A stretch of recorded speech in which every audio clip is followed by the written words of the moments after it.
तो dear student, आज हम 6.3 एक्सरसाइज के कुछ इम्पोर्टेंट क्वेश्चन को समझने जा रहे हैं। 6.3 में जैसे क्वेश्चन नंबर 2 है, क्वेश्चन नंबर 2 को हम फोकस करते हैं। तो क्वेश्चन नंबर 2 में क्या देखिए बताया गया है कि इसमें ये फिगर दे रखी है कि एंगल ODC सिमिलर है, ODC एंगल जो है वो सिमिलर है OBC के। दोनों पहले इसको सिमिलर बोल दिया गया है। अब इसमें ये एंगल 125 दे रखा है और ये 70 दे रखा है और फाइंड बोल रखा है DOC, DCO एंड OAB। तो इन एंगल्स को हम कैसे फाइंड करेंगे, आइए समझते हैं। सबसे पहले हमें ये फिगर में ये एंगल दे रखा है, तो इस एंगल को हमें ये एंगल निकालना है। सबसे पहले DOC एंगल निकालना है। तो ये एक लीनियर पेयर का एंगल है। तो लीनियर पेयर में सम कितना होता है, 180 होता है। इसको 180 से माइनस कर देंगे तो एंगल DOC जो है हमारा 55 आ जाएगा। अब हमें सेकंड एंगल निकालना है, सेकंड DCO निकालना है। DCO ये वाला एंगल। जब हमारे ट्रायंगल के अंदर दो एंगल इक्वल आ जाते हैं तो तीसरा एंगल भी हम निकाल सकते हैं 180 से माइनस करके। इन दोनों को सम करके 180 से माइनस कर देंगे तो हमारा 55 आ गया है। अब तीसरी बात इसने पूछी है OAB कितना होगा। OAB, तो यहाँ पर ध्यान देने वाली बात क्या है कि ये जो A एंगल है वो क्या होगा, 70 होगा या 55 होगा। इन दोनों में से कोई एक एंगल होगा। इसकी जजमेंट हम कैसे करेंगे, यहाँ पर इस सिमिलर क्राइटेरियन को यूज़ करेंगे। सिमिलर प्रॉपर्टी को देखेंगे कि यहाँ पे एंगल A फाइंड करना है, तो यहाँ पर अल्फ़ाबेट कौन सा है, A के अकॉर्डिंग C है। तो हमारा जो C जो एंगल आया है, इट मीन्स C एंगल हमारा 55 आया है, तो ये एंगल भी हमारा कितना होगा, 55 होगा। इसको हम डायरेक्टली ऐसे लिख देंगे, ओरिजिन लिख देंगे CPST। तो ये हमारा क्वेश्चन नंबर 2 था। इसके बाद क्वेश्चन नंबर जो 3 है वो भी इम्पोर्टेंट है। क्वेश्चन नंबर 3 में देखिए क्या बात की गई है। क्वेश्चन नंबर 3 क्या बोलता है, क्वेश्चन नंबर 3 में diagonal AC and BD are the of trapezium ABCD के and AB parallel to DC intersect करता है और ये क्राइटेरियन को यूज़ करना है। तो इसमें हमारे पास ऐसी फिगर बन जाएगी ABCD इज़ अ ट्रेपेजियम जिसमें AB पैरेलल टू DC है और हमें AO CO और BO DO का रेशियो को इक्वल करना है। तो इन दोनों ट्रायंगल को हम ले लेंगे। इन दोनों ट्रायंगल को हमने लिया। अब जब कोई पैरेलल लाइन होती है तो उसके अल्टरनेट एंगल जो होते हैं वो इक्वल होते हैं।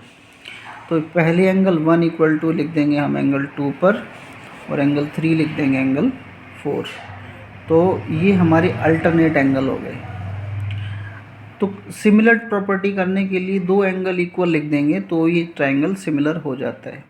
तो अब हमारे दो एंगल इक्वल हो गए हैं तो हम इसको एंगल प्रॉपर्टी से सिमिलर लिख देंगे दोनों ट्रायंगल को, AOB एंड DOC सिमिलर। तो इसके हम अकॉर्डिंग जो है हमारा जो प्रूफ दैट है OA अपॉन में CO, OB अपॉन में OD, ये CPST से हमारा इक्वल आ जाएगा। तो ये क्वेश्चन नंबर 2 भी बहुत इजी हो गया है। क्वेश्चन नंबर 4 जो है वो एग्जामिनेशन पॉइंट ऑफ व्यू से बहुत इम्पोर्टेंट क्वेश्चन है। ये क्वेश्चन काफ़ी बार पेपर में आ चुका है तो इस पर हम ज़्यादा फोकस करेंगे। यहाँ पे इसकी फिगर हमें ये दे रखी है। इसकी फिगर में हम देखेंगे कि हमें क्या क्या गिवन है। यहाँ पर QR और QS। सबसे पहले कोई भी ट्रायंगल को सॉल्व करेंगे तो सबसे पहले उसकी जो रेशियो दे रखी होती है उसको रेशियो को समझो, QR QS और इधर QT और PR दे दिया, जबकि QP होना चाहिए इसके अकॉर्डिंग। तो बस यही यहाँ पर ये प्रॉब्लम दे रखी है कि इसको हम कैसे सही करेंगे। तो सबसे पहले इस प्रॉब्लम को सही करने के लिए हमें एंगल 1 और 2 एंगल इक्वल भी दे रखा है। एंगल 1 और 2 जो है वो हमारे PQ आर ट्रायंगल के पार्ट है। और हमें ट्रायंगल कौन से सिमिलर करने हैं, PQS और TQR, मतलब ये ट्रायंगल और ये बड़ा ट्रायंगल, दोनों ट्रायंगल को हमें सिमिलर करना है। तो सबसे पहले हम एंगल 1 और 2 की जो प्रॉपर्टी लिखी हुई है उससे हम क्या लेंगे, तो ये एंगल 1 और 2 जो हमारा PQR ट्रायंगल के अंदर है, एंगल 1 और 2 लिखेंगे तो हमने प्रॉपर्टी पढ़ी है जब एंगल इक्वल होते हैं तो उसकी अपोजिट साइड भी इक्वल होती है। तो एंगल 1 2 इक्वल है तो इट मीन्स PQ और PR भी हमारा इक्वल होगा, angle opposite to equal side. अब यहाँ पर क्या है, PR की जगह हम क्या लिखेंगे, PQ लिख देंगे। अब हम दोनों ट्रायंगल ले लेंगे, दोनों ट्रायंगल हमने ले लिए PQS और TQR, और उसको हमने चेंज कर दिया, PR की जगह हमने PQ लिख दिया है। और एंगल जो Q जो है वो दोनों के अंदर आता है, इस ट्रायंगल के भी अंदर आता है और TQR के भी अंदर आता है। तो angle Q equal to Q लिख देंगे कॉमन। तो साइड एंगल साइड की प्रॉपर्टी से दोनों ट्रायंगल हमारे सिमिलर हो जाएंगे। ठीक है। अब क्वेश्चन नंबर जो 5 है वो भी बहुत सिंपल है। उसमें एंगल P और एंगल RTS ये इक्वल दे रखा है, तो हमें RPQ ट्रायंगल पूरे ट्रायंगल को और RTS दोनों छोटे ट्रायंगल को हमें इक्वल करना है। इक्वल करने के लिए हम क्या करेंगे, पहली प्रॉपर्टी तो इसी को लिख लेंगे, दोनों ट्रायंगल को हमें सिमिलर करना है, इक्वल नहीं सिमिलर करना है। तो हमें सबसे पहले हम एंगल P और RTS को हम इक्वल लिख लेंगे। और एंगल जो R जो है वो इस ट्रायंगल का भी पार्ट है और इस ट्रायंगल का भी पार्ट है, तो ये कॉमन हो गया। ठीक है। तो बाय एंगल प्रॉपर्टी से दोनों ट्रायंगल ये भी सिमिलर हो जाएंगे। और हमारा ये 6th क्वेश्चन जो है, मैंने इसको भी वेरी इंपॉर्टेंट क्वेश्चन की लाइन में डाला हुआ है। एक तो मैंने अभी कौन सा क्वेश्चन बताया था, क्वेश्चन नंबर 4 और क्वेश्चन नंबर 6। ये दो question examination point of view से बहुत इंपॉर्टेंट है। इसमें क्या है कि ABE एंड ACD ये दोनों ट्रायंगल कॉन्ग्रुएंट दे रखे हैं। हमें प्रूफ करना है कि ADE और ABC मतलब ये पार्ट और ये पूरा पार्ट, दोनों ट्रायंगल को हमें सिमिलर करना है। तो सिमिलर करना है, सबसे पहले हम जो गिवन दे रखा होता है उसको ही लेंगे।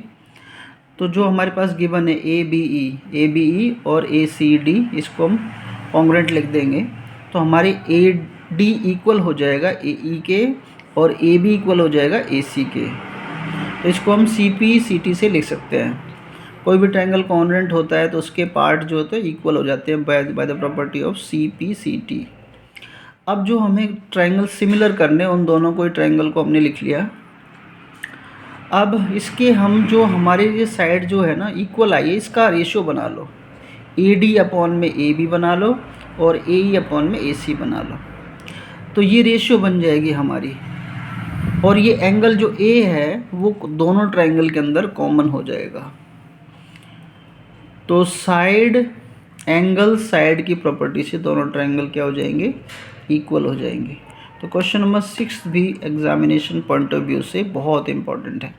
मैं क्वेश्चन नंबर 6 को और क्वेश्चन नंबर 4 को दोनों ये क्वेश्चन को इम्पॉर्टेंट बता रहा हूँ कि एग्ज़ाम में काफ़ी बार आते हैं, इसलिए इन दोनों क्वेश्चन पे आपको फोकस करना है। Okay, thank you.